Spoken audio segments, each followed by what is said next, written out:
You're yanking my chain, and this is a waste of our court's time and Miss Davis's time. I intend to prove that All these right. things are correct. All right, maybe you do, but they aren't. This stuff is meaningless. And if everybody decided like you that they don't need a driver's license, they don't participate in our social contract, and they wish to use our public roadways and our streetlights and our court system, but hey, it doesn't apply to me, things would break down. The rule of law would cease to exist. So, good afternoon, sir. Are you Kirk Edwin Jensen? So I have documents in here that I just filed with the clerk, and I need to submit them here. Is that this thing called non-statutory abatement? That's it. All right, I got it. I provided a copy to Miss Davis. It's entitled Kirk Edwin Jensen, Reign Citizen, Reign of Heavens, a set apart place with an address. Non-statutory abatement. File number 23660ST, charges operating with no license. Charge 23661, charge with operating with no license in your possession.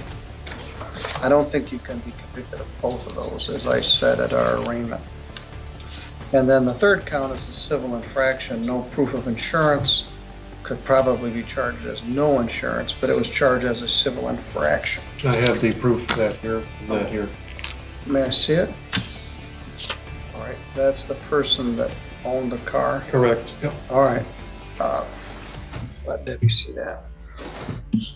All right, we had kind of a chase our tails around at the time of the arraignment. You are, what do you wish to be, a Reign citizen? That I have a social compact and a body politic, which gives the authority for the credentials that I had when I had given them to Mr. Brooks at the time. And the officer that wrote the ticket. Right.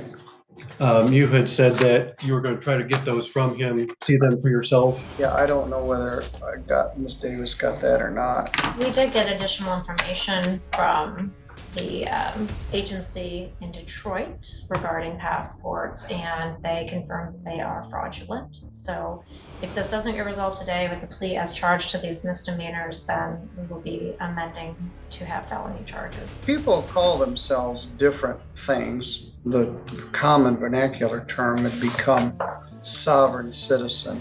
And I do not claim that in any way, shape, or form. All right. I rebut that. I completely rebut that statement. All right. Well, I tried to think of a term for it. Well, just a minute. Okay. Let me get my thoughts together here. We had a guy, Mr. Aiken, a couple of weeks ago, and we went round and round with him, and he wanted a jury trial, and he didn't show up, and then he was found in contempt, and he went to jail. And I said, well, how about willfully misinformed defendant? That's too cumbersome, or willfully ignorant defendant. And then I was laying in bed between then and now, and I thought, follow me here, mimsy were the borough groves. It's like, what the heck does that mean? It's from the poem Jabberwocky by Lewis Carroll. It was written in the 1800s. It's a nonsense poem that doesn't mean anything. And more importantly, there was a science fiction story written maybe during the war called Mimsy Were the Borough Groves. It's a very interesting story about some toys that were sent from the future back to here. It's pretty relevant right now with cell phones. And the third line is Mimsy were the borough groves. And what is a borough grove? It doesn't make any sense. So my term for these people that come in with this kind of nonsensical jabberwocky is going to be borough groves. So this is borough grove. It doesn't mean anything, and neither do your pleadings. This non-statutory abatement and all this stuff about self-claimed contracts and Exhibit B and C has no lawful effect. So the question I have here is, do you wish to have a trial on these matters, or do you wish to enter a plea to this? So does the body politic and social compact, is that being disregarded? Correct. Okay, then I'll go with the trial. All right, then I will, do you want to have an attorney to assist you? No, All right, you sow the wind and reap the whirlwind. The prosecutor's going to charge you with some sort of felony charge. What charge did you have in mind, Ms. Davis? I believe that Prosecutor Marvin looked it up and it was fraudulent documentation, basically manufacturing fraudulent passport and a fraudulent license. We talked about Conch Republic passports. Whatever you had, and this false passport and some claim that somehow you had an international driver's license. You have to have a driver's license from somewhere to have an international driver's license, and this Right. isn't it? and I had that too. I have that too, yes. All right, well, One last question. The documents that were taken by Mr. Brooks, I want to make sure that those are entered in as evidence when the time comes. do you have those, Deborah? I do not have physical possession of them. As all evidence, it's held by the sheriff's department and the evidence lockers. So certainly we would introduce those as exhibits. All right. Well, you're always polite enough, but you're I stand this. firm. Well, this. It's the stand problem firm. with this is insidiously dangerous. People decide on their own that the rules don't apply to them, and even though they're polite and respectful, you're yanking my chain, and this is a waste of our court's time and Miss Davis's time. I intend to prove that All these right. things are correct. All right, maybe you do, but they aren't. This stuff is meaningless. And if everybody decided like you that they don't need a driver's license, they don't participate in our social contract, and they wish to use our public roadways and our streetlights and our court system, but hey, it doesn't apply to me, things would break down. The rule of law would cease to exist. So it's polite, but it's insidious and it's dangerous. What's next? I don't have the social contact, so I can punch somebody in the nose. I can kill somebody. I can sell drugs. The rules don't apply to me because I'm a RAIN citizen. Well, it don't work that way, at least not here in Michigan or in St. Joe County. Same rules apply to you that apply to everybody else. And you're going to get charged with a felony document fraud case. Do you want a bench trial or a jury trial? Jury. Yeah, the same thing.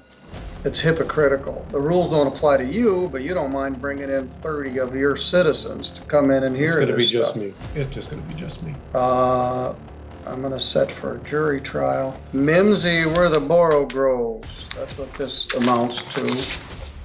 'Twas brilling on their slithy ties.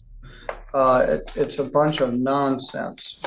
And so, Mr. Borough, I will see you on August 16th at 8:30. Your Honor, just to clarify a few things in anticipation of that. As far as service, Mr. Jensen, will you accept service at the email that you have on this non-statutory abatement? Correct, yes. Okay, so just wanted the clarification that I'm going to send a witness list to him, make sure that he has the supplemental report from. Yeah, there is Detective one thing Steers. that it does have some merit in here. He asked for discovery. So yes, your request for discovery is honored, and the prosecution will provide all discovery to the defendant. Yes, so we'll be providing that to the email that's listed on this document that was filed And what today. email will I use to respond? Yours would, the email that it comes from, which Okay. is PROS at Okay. stjosephcountymI.org. As far as witnesses, the people would intend to call Deputy Kevin Brooks, Detective Sergeant Brian Steers, Chris Catone from the TSA, and James Herdman, Special Agent, Diplomatic Security Service from the Detroit office. Will all that be included with the email? Yes, I will do a written witness list. So What's you that can- officer's name?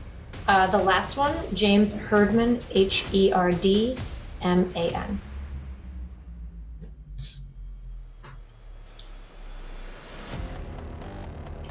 And then potentially this Cheryl Pulaski.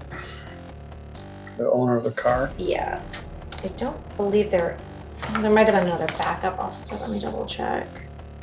I don't know if we'll need him, but Even though you have these mistaken beliefs, what's your objection to having an attorney to help you with this? I do not choose to have anyone, any bar or associates representing me. All right. If it is not charged as a felony, in the meantime, you're to be here August 16th at 8:30. Okay. And do you have any witnesses that you wish to call?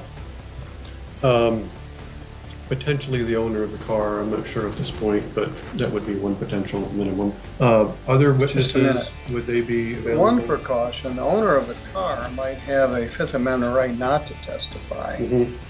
If they're allowing you to drive the car without an operator's license, that could be a misdemeanor in and of itself. So that's something to consider.